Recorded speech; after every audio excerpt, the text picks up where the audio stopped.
नमस्कार। प्रादेशिक समाचार के साथ मैं पूनम किरकिट्टा।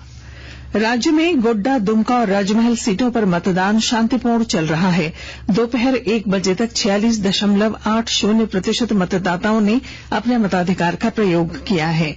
रांची स्थित निर्वाचन आयोग के कार्यालय में अपर मुख्य निर्वाचन पदाधिकारी डॉ नेहा अरोड़ा ने इस बारे में विस्तार से जानकारी दी। लोकसभा इलेक्शन राजमहल, दुमका, गोड्डा पार्लियामेंट्री कॉन्स्टिट्यूएंसी के लिए 1 बजे तक का एवरेज वोटर टर्नआउट अप्रोक्सीमेट है 46.80%। राजमहल पार्लियामेंट्री कॉन्स्टिट्यूएंसी के लिए 47.76%, दुमका पार्लियामेंट्री कॉन्स्टिट्यूएंसी के लिए 46.90%, गोड्डा पार्लियामेंट्री कॉन्स्टिट्यूएंसी में 45.91%, ओवरऑल 46.80%।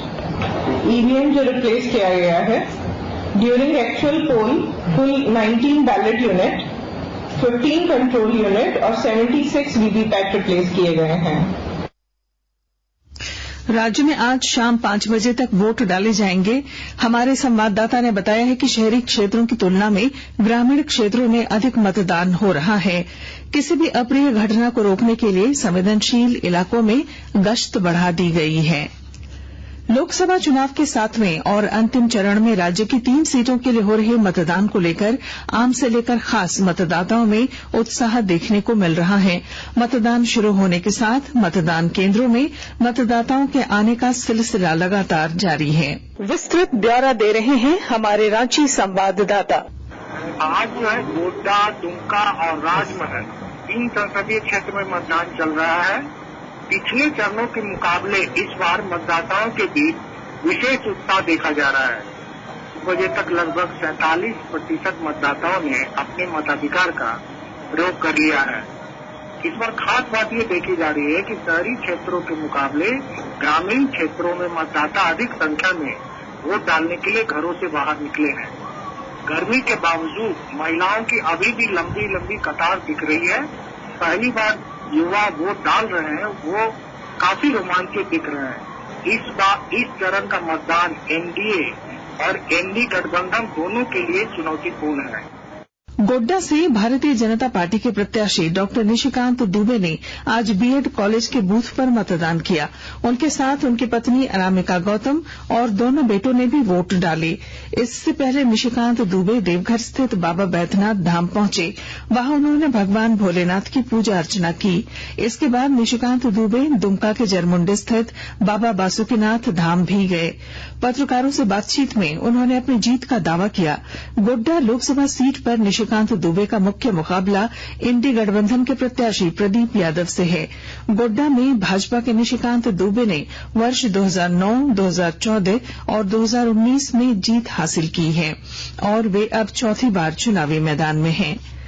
झारखंड मुक्ति मोर्चा के शिकारीपाड़ा के विधायक और दुमका लोकसभा सीट से प्रत्याशी नलिन सोरेन ने आज परिवार के साथ मतदान किया। श्री सोरेन अपनी पत्नी जोयस बेसरा, बेटा, बहू और बेटी के साथ मतदान केंद्र पहुंचे। इधर महगामा से कांग्रेस के विधायक दीपिका पांडे सिंह ने भी परिवार के सदस्यों के साथ मतदान किया।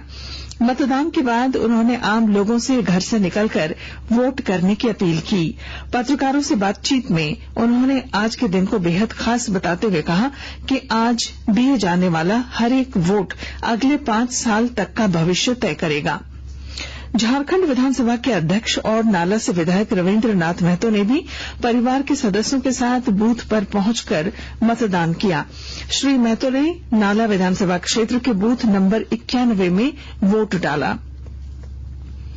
राज्य में अंतिम चरण में 3 सीटों के आज हो रहे चुनाव में 8 महिला समेत 52 प्रत्याशियों की चुनावी किस्मत ईवीएम में लॉक हो जाएगी। इनमें 2 वर्तमान सांसद और 4 विधायकों की भी प्रतिष्ठा दांव पर है। इनमें राजमहल सीट से 3 महिला समेत 14 प्रत्याशी, दुमका से 4 महिला सहित 19 प्रत्याशी और गोड्डा सीट से 1 महिला सहित 19 प्रत्याशी चुनावी मैदान में हैं। इस चरण में राजमहल सीट के लिए भाजपा के ताला मरांडी, झामुमो के विजय हांसदा तथा निर्दलीय प्रत्याशी के रूप में विधायक लोबिन हेम्ब्रम, दुमका संसदीय सीट के लिए भाजपा की गीता सोरेन तथा झामुमो के नलिन सोरेन और गोड्डा सीट से भाजपा के निशिकांत दुबे तथा कांग्रेस के प्रदीप यादव के बीच मुख्य मुकाबला होने की संभावना है। राज्य में 7वें और अंतिम चरण में लोकसभा की 3 सीटों के लिए हो रहे चुनाव में 241 मतदान केंद्र महिलाओं द्वारा संचालित किए जा रहे हैं। इसमें राजमहल में 166, दुमका में 70 और गोड्डा में 5 मतदान केंद्र में वोटिंग करने की सारी जिम्मेवारी महिला मतदान कर्मियों द्वारा निभाई जा रही है। इसके अलावा 7 मतदान केंद्रों का संचालन दिव्यांग मतदान कर्मियों द्वारा किया जा रहा है, जबकि 11 मतदान केंद्रों पर युवा मतदान कर्मियों पर मतदान कराने की जिम्मेदारी है। इस चरण में 18 मतदान केंद्रों को मॉडल मतदान केंद्र के रूप में विकसित किया गया है। विपक्षी दलों के नेताओं ने लोकसभा चुनाव का मतदान आज शाम संपन्न होने के बाद बैठक बुलाई है। इसमें विपक्ष के नेतृत्व में इंडी गठबंधन मतगणना से पहले अपनी भावी नीतियों पर चर्चा कर सकता है।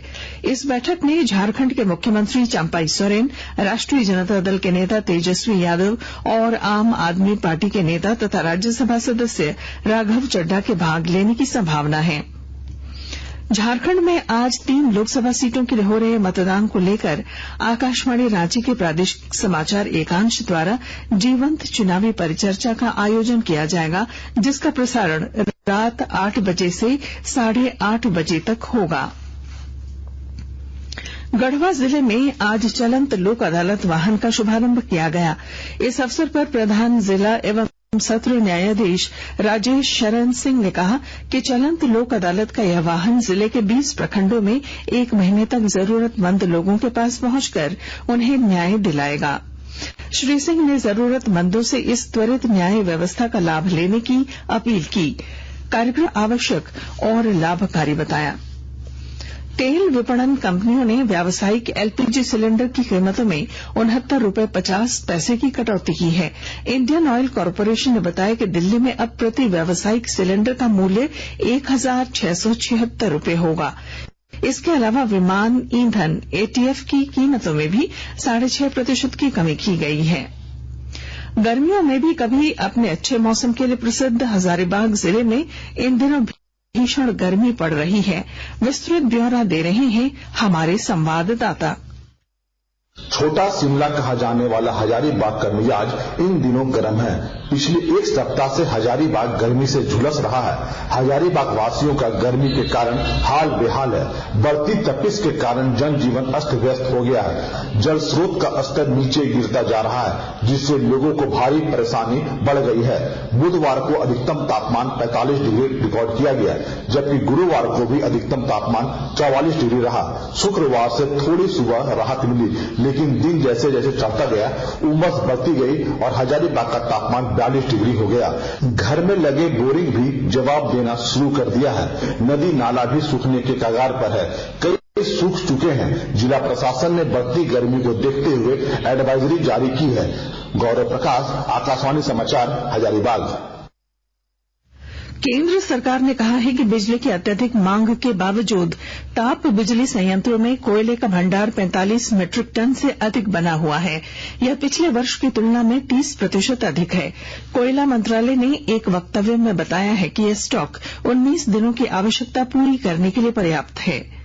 रांची के चुटिया थाना क्षेत्र स्थित एक रेस्तरां सहबार में पिछले दिनों हुई डिस्क जॉकी डीजे की हत्या मामले में पुलिस ने हत्याकांड में प्रयुक्त हथियार को बरामद कर लिया है।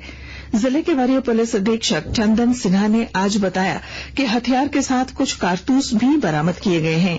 इस मामले में हथियार छुपाने वाले 2 लोगों को भी गिरफ्तार किया गया है।